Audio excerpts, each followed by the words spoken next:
रिफत का ताज सजाएगा तो उस ताज की रोशनी इतनी ज्यादा होगी कि उसके सामने सूरज और चांद की रोशनी मांग पड़ जाएगी। फरमाया उसकी रोशनी इतनी ज्यादा होगी। और फिर आगे फरमाया कि उन लोगों को जब वो देखेंगे, नेक लोग अल्लाह के देखेंगे, तो वो पूछेंगे कि जानना ये कोई नबी है जिन्होंने ताज पहना हुआ है? अल्लाह फरमाएगा ये नबी नहीं है।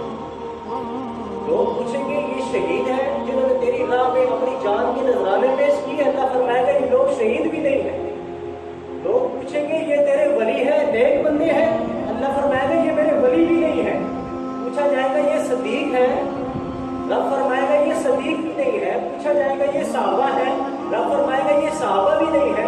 लोग हैरत से पूछेंगे कि या अल्लाह ये नबी भी नहीं, वली भी नहीं, सहाबी भी नहीं। तो फरमाएगा कि हाँ, इनके सरों पर मैंने अज़मतों वाले ताज सजा दिए और ये नबी भी नहीं है, वली भी नहीं है, सहाबी भी नहीं है।